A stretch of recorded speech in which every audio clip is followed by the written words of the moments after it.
Okay, our first scripture reading, as I said, comes from Psalm 27, verse 4.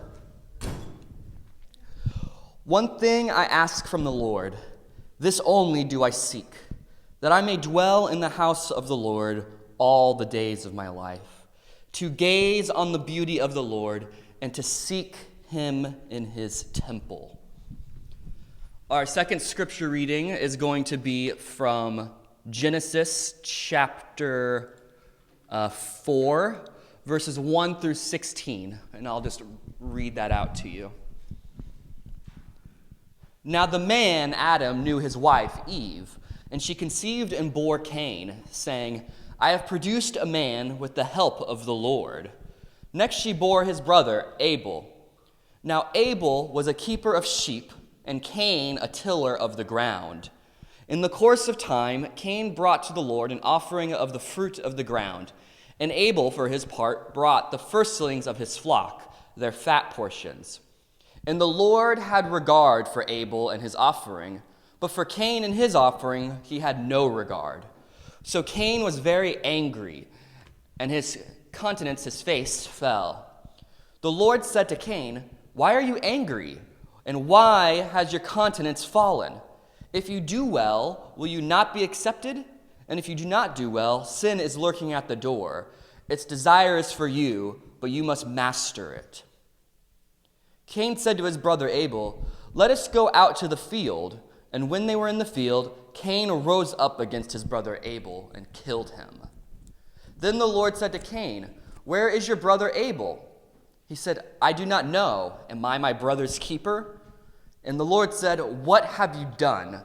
Listen, your brother's blood is crying out to me from the ground. And now you are cursed from the ground, which has opened its mouth to receive your brother's blood from your hand. When you till the ground, it will no longer yield to you its strength. You will be a fugitive and a wanderer on the earth. Cain said to the Lord, My punishment is greater than I can bear. Today you have driven me away from the soil, and I shall be hidden from your face.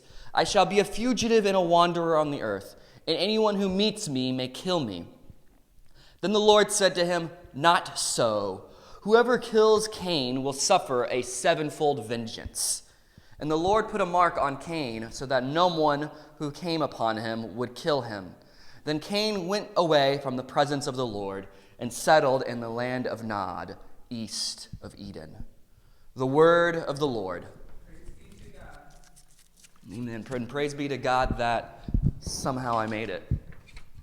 All right, so we are continuing our series called What is Love, going through the famous passage in 1 Corinthians, saying love is patient, love is kind, all of that. And this week we are on we're going to skip over love is kind, not because I think it's unnecessary or even all that easy. Kindness and niceness aren't the same thing. We can be nice without being kind, and we can be kind without being nice. But I think this congregation does pretty well practicing kindness. Nobody here is all that fake or anything, and everyone practices, I think, genuine kindness among each other. So if you have questions about kindness and how it relates to love, find me after the church. But for now, I want to move on to the next aspect of love, which is love does not envy. Love does not envy. Envy means to have a jealous desire. Covetousness means the exact same thing. And envy is when we look at somebody and we say, I want that. I want that. Whatever it is they have, whatever it is they are at in life, we look at them and we see something that we desire for ourselves. I want their money, I want their job, I want their house, their car, their wife, their happiness, their things, their job, whatever it may be. When we see something out there that someone else has and we say we desire that ourselves, that is envy. And the general end result of envy is we end up not liking the person. Have you ever noticed this? That whenever someone becomes envious of another person, they begin to really dislike it? When we are envious of them, something deep down makes us really kind of despise them. We'll get to why that happens here in a bit. But to be loving and covetous for now, we must understand as being mutually exclusive. Mutually exclusive. We cannot both love somebody and covet anything they have, whatever it may be. It can be a possession, it can be a state in their life, whatever it is. We cannot be envious of them and love them at the same time. Oftentimes, and maybe you've noticed this, you ever heard the phrase like, we didn't know what we want until we saw it? That is envy, by the way. Oftentimes, we don't even have a desire within our very hearts until we see someone else has something. It's like a little kid. Have you ever noticed? You probably noticed this with little kids. They didn't know they wanted a toy until they saw another kid pick it up. Then all of a sudden, they want that toy. They didn't even care about it before. That toy did not exist in their mind, but because, their brother picked up the toy car, all of a sudden, no. That's mine, and I want it. We do the same thing all the time. We didn't even realize we wanted it until we saw someone else have it. Now, here's the thing about envy. Envy is misplaced desire for the things and the beauty of God. Let me say that again, because this is the core thesis of my entire sermon.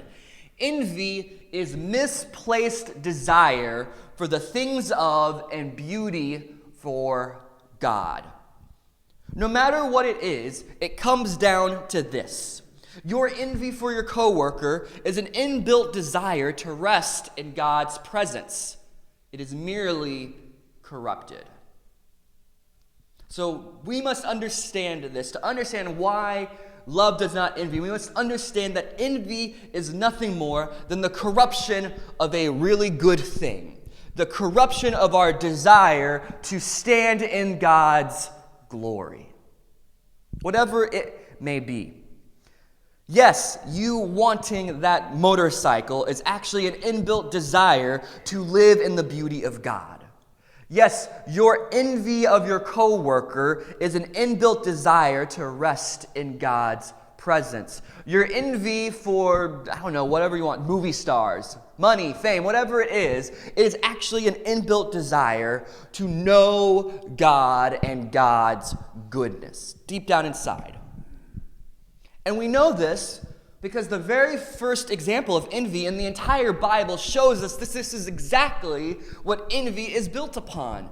And that is with the story of Cain and Abel. Most of us know the story of Cain and Abel as the first murder.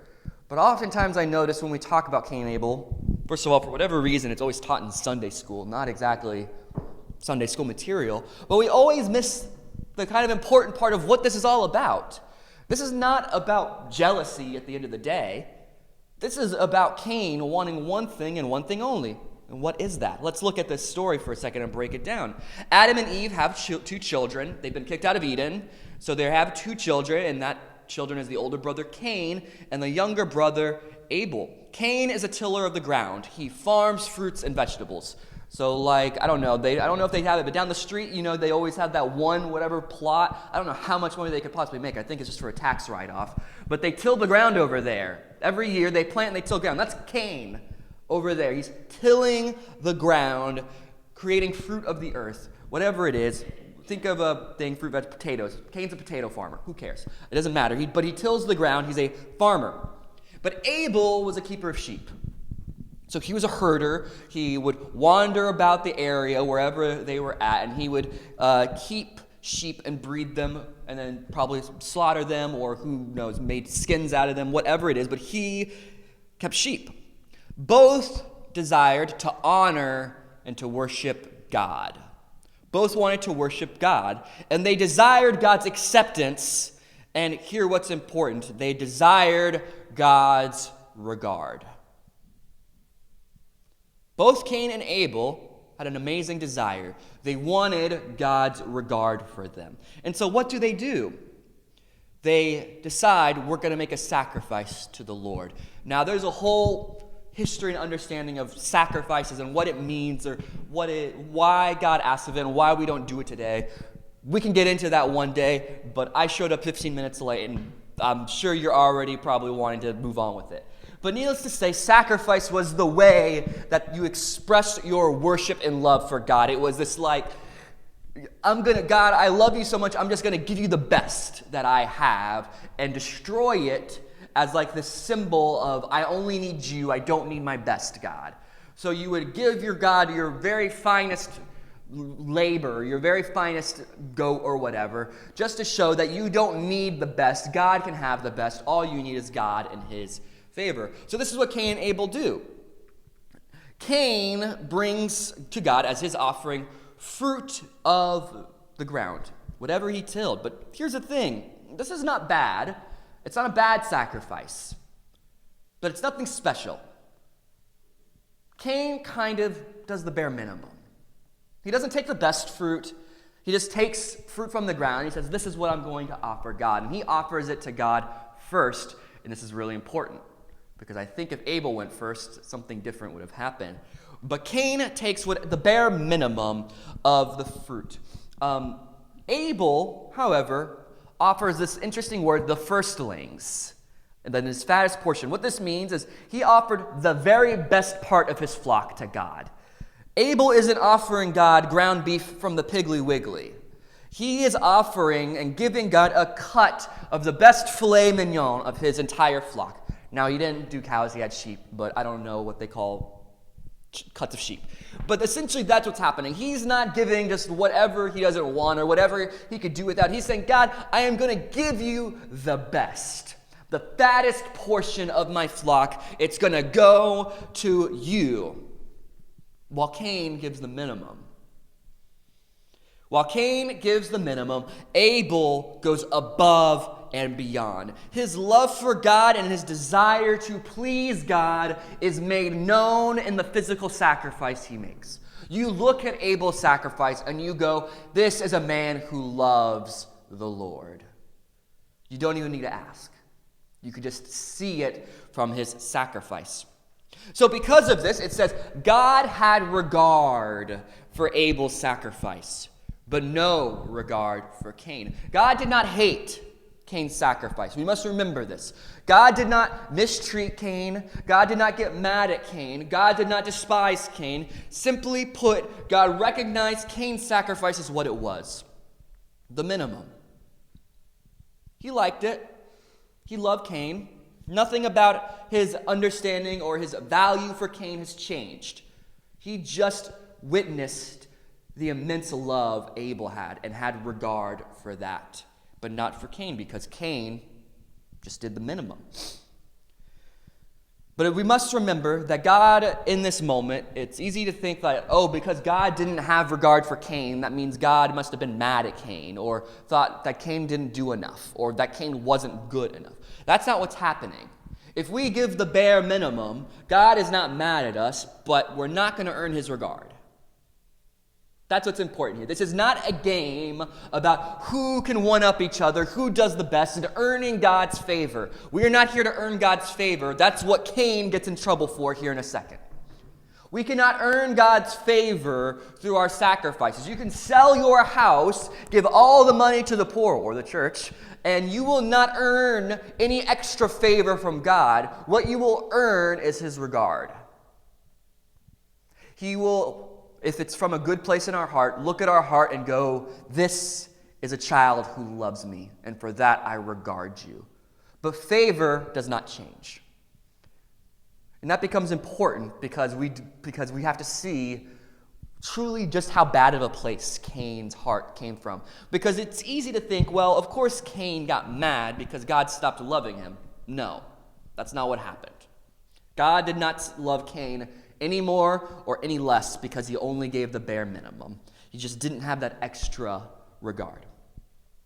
So Cain sees that God has this extra regard for Abel, and this infuriates Cain. He gets so mad, and his face, it says his countenance, but that means his face fell to the ground. He was ashamed because he did not earn God's regard like he wanted.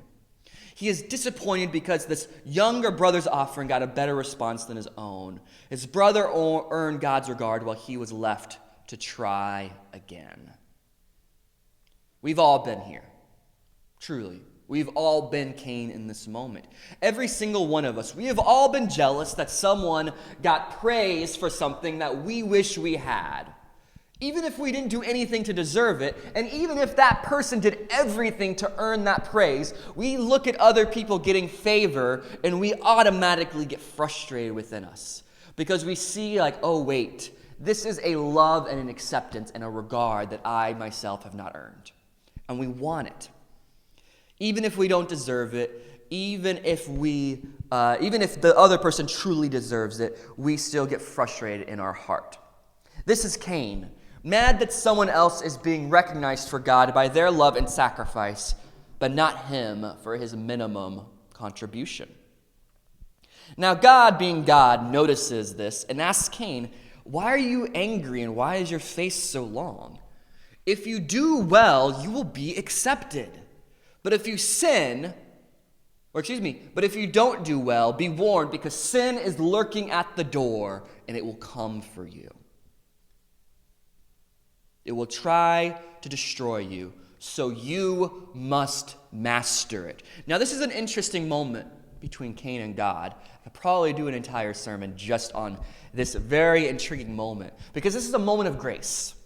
Once again, remember, Cain gave the bare minimum, and here God is coming and giving grace and wisdom to Cain. And God does this to us all the time, where we mess up, we get upset, we don't do the best, and God doesn't get mad. He just says, hey, it's okay. There's another opportunity, but be warned, your sin will destroy you. My love for you hasn't changed. You have more chances to show your love to me, but if you allow sin to take over in this moment, it will destroy you, and there's no amount of sacrifice that can save you from your own self-destruction. So God here shows a lot of love and regard for Cain by seeing the sin knocking on his heart and giving him a chance to try again. Let's see if Cain takes that opportunity. We all know he doesn't. Even though God warns him, he immediately, after this warning, goes to his brother. He says, "Come with me into the field." Who knows what Abel was thinking in this moment? Perhaps he was thinking, my brother wants help, so that way he can give a better sacrifice for God. Perhaps they both helped each other in their work, and this was normal. Perhaps Abel thought Cain was going to surprise him with something, and in a way he does.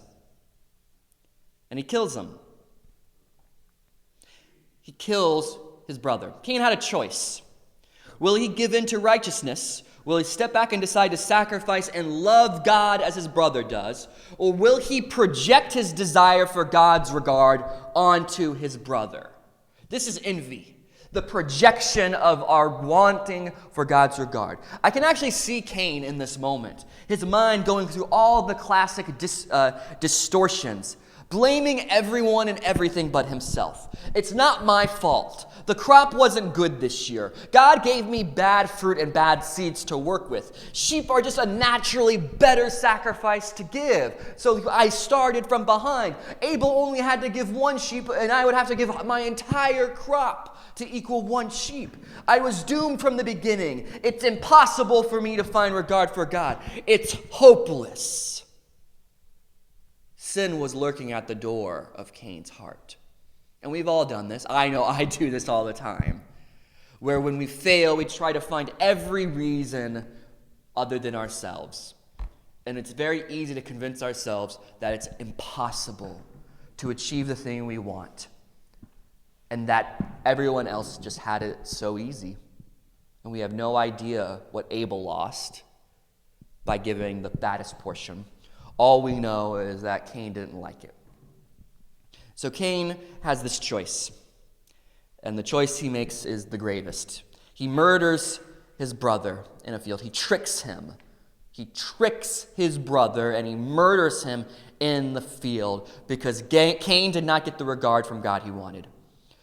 The first murder was over jealousy for God's regard.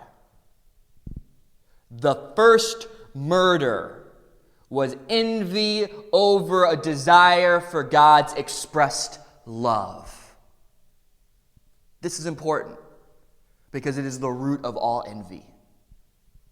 All envy is the projected, misplaced desire for God's regard in our own lives. But something interesting happens. Abel's body isn't left in a field hidden forever. Abel's blood cries out to God from the ground. Let that sink in, such a beautiful and poetic way to describe it. Abel's spilt blood cries out to God. The injustice, the pain, the sorrow of senseless violence born from envy, the burden and profound meaningless suffering that comes from fratricide leaves Abel's spilt blood on the ground, and God feels that pain. God feels that cry, and he goes to Cain and he asks a question. Where is your brother? Now, this is, by the way, one chapter after the fall of man, so this sounds very familiar. When he goes to Adam and Eve and says, where are you? But he asks, where is your brother? God knows where his brother is, and he's giving Cain another opportunity, another moment of grace here. You have the chance to fess up. You have the chance to tell me what has taken place so that I can redeem you. Where is your brother? And Cain once again makes the worst possible decision, and he lies to God. I don't know. Am I my brother's keeper? Once again, lying to God, pushing the subject away because he didn't get what he wanted. And then after lying to God and asking whether or not he's his brother's keeper. By the way, the answer is yes, you are your brother's keeper. Then it happens. God's word of judgment. What have you done? Listen, your brother's blood cries out from the ground. Now you are cursed from the ground, which swallows up your brother's blood from your hand. The ground is cursed because of the spilt blood of a brother. What is this curse? What is the curse of Cain? God says, you will till the ground, but it will no longer lend you strength. You will be a fugitive and wander the earth. The one thing Cain was good at was tilling the ground. This is the one thing Cain could do. The thing he is known for. He is the tiller of the ground. He is the one who brings fruit of the earth. The thing which gives him life and provision and purpose is taken away from him. And Cain mourns, though God shows mercy in the end by saying, I won't let anyone kill you. And if they do, they'll get a sevenfold vengeance. But the worst, however, is the final verse in verse 16. This must have hit the hardest. It says, and Cain left the presence of the Lord. And he went east of Eden. This is the lesson. Oh, there's a few lessons in this. One, the result of all envy is from a desire to have God's regard. Second, all envy leads to murder. And third, all envy leads to the leaving of the presence of God. Murder is always the logical and emotional end result of envy, as Cain shows this. This is why Jesus says anger is murder in our heart, because that's where it leads. It's the same thing with envy. Look at what famous examples of envy leads to. It always leads to the destruction of something good, like what adultery does to family, right? Adultery is a desire for an intimacy which you do not have, and it destroys something good. In fact, probably what many of us would in here would say, the greatest thing we have in our life, our family. And it destroys it. It kills it. It literally killed Cain's family. Now, I don't know what, I can only imagine Adam and Eve's horror at knowing all of this. Not only being the ones to see the fall of man, but watching their children reap the results of their sin. But this is why, because envy is so destructive. This is why, of all things, not being covetous is in the 10 Commandments. By the way, not once But 4 times is covetousness listed in the 10 Commandments as you shall not do this. It says, do not steal, do not commit adultery, and then don't covet your neighbor's property and don't covet your neighbor's wife. I love it.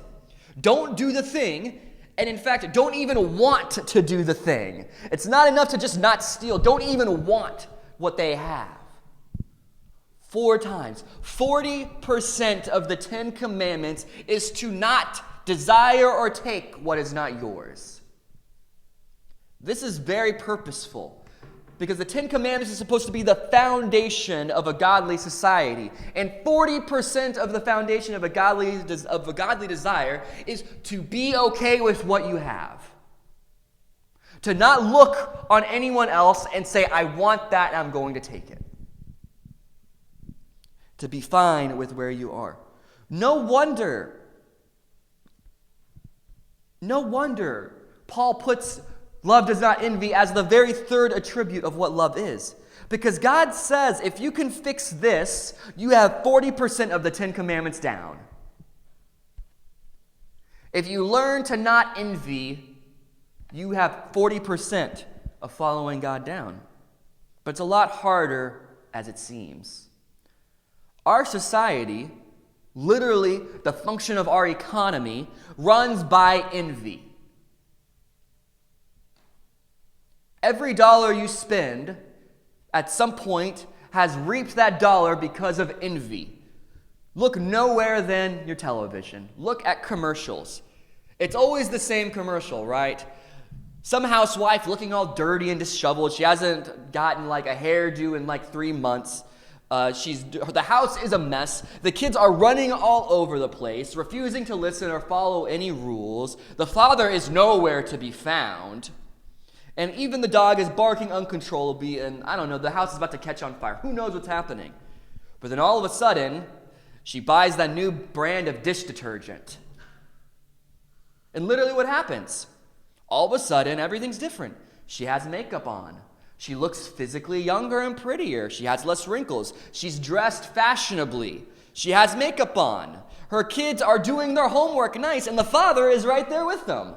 Present, waiting, and here's important, appreciative. Everything is so much happier. Now, what is this commercial telling you? Well, it's telling you better buy that dang dish detergent because everything you want that you think everyone else has, this is the answer.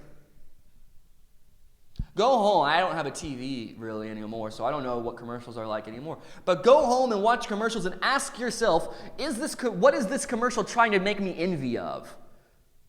Because that's what it's trying to do. Every ad, every commercial has one goal, to make you want what you do not have. And to make you think that someone else who has it is happier and better off than you. And so you'll want it. This is envy commercialized. Commercials are designed to make you envious because it's how they get you to buy stuff. They don't sell us products, they sell us insecurities and covetousness. And it works.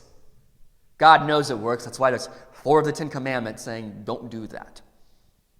I cannot tell you how many times, this is true, my wife hates it. I cannot tell you how many times I have personally fallen for Facebook ads because I see that model looking out there, hiking in the mountains, looking, all cool and, rugged and strong, and I go, wow, I want that.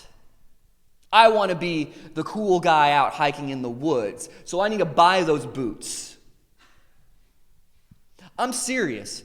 Not these, but the boots I normally wear, I literally bought because I saw an ad on Instagram, and I said, I want a cheaper version of those.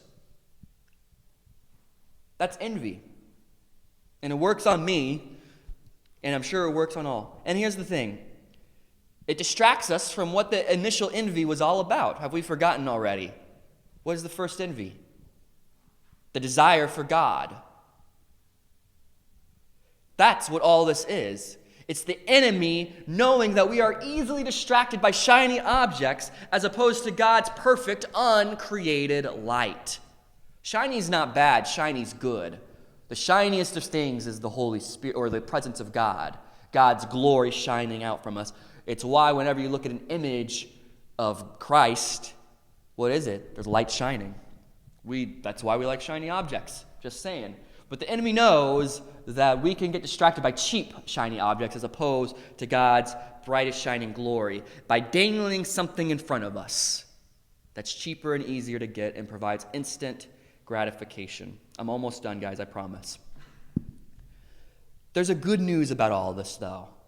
At the heart of all envy lies the desire for something holy. Your jealous desires are nothing more than a corrupted longing for God's manifest glory. And all you need to do is rechannel that longing. Today, God is giving you the same mercy and option as Cain. I know what you want deep down is my regard, and you have the chance to get that. But you must master your sin, or it will overtake you. So here's what I'm going to tell you to do. You do not need to stop desiring things. Oftentimes when we think about all the bad things we want, the answer is just don't want it. The answer to fixing drinking, don't drink, don't smoke, don't want sex, don't want to go buy things, don't want nice things. I'm not telling you that because that's not the answer to the problem. The answer to envy is to not stop being envious. The answer to envy is to then begin to want what you actually deep down inside want. And what you want is God's presence and love and regard. Here's the thing. Let's look at some desires that we often have. If you were desiring adultery, for instance, if you're desiring sex with someone that is not your husband or wife, chances are what you are longing for is a holy intimacy that has been broken or lost. That's the deep down desire. If you desire money and financial security, you are likely longing for a security that can only come from God's provision, and you're reaching for the easiest thing to grab as far as that. If you're like me and you desire an RV so you can go and travel out in the wilderness, what you are desiring is the joys of God's creation where we were made to wander and explore the beauty of what He has given us. Unfortunately, it comes out in wanting, for whatever reason, something that almost costs the price of a house. And we think that that's the answer. Point is, your desire is always deeper. Whatever desire it is you have out here, it is always deeper. This deeper longing is what needs to be noticed. So just to be clear, I want us to take a middle path. I do not want us to think that all earthly desires are actually good and holy. So you might be asking, so going out and buying that sports car that I've always wanted is actually a godly, holy thing, right? Because it points to a godly, holy desire. No, do not go out and buy that. That's not the answer. But also, it doesn't mean you're a bad person for wanting nice clothes, for wanting social status, for wanting money, for wanting fun toys and excitement or whatever. It just means that you haven't learned what your true need is, and it's manifesting in a desire that will lead us to destruction. So as much as I want that RV and that motorcycle, what I actually want, which will satisfy me, is God's joy that comes from His creation. And I need to pursue that and not just buy something that will give me a cheap thrill of that.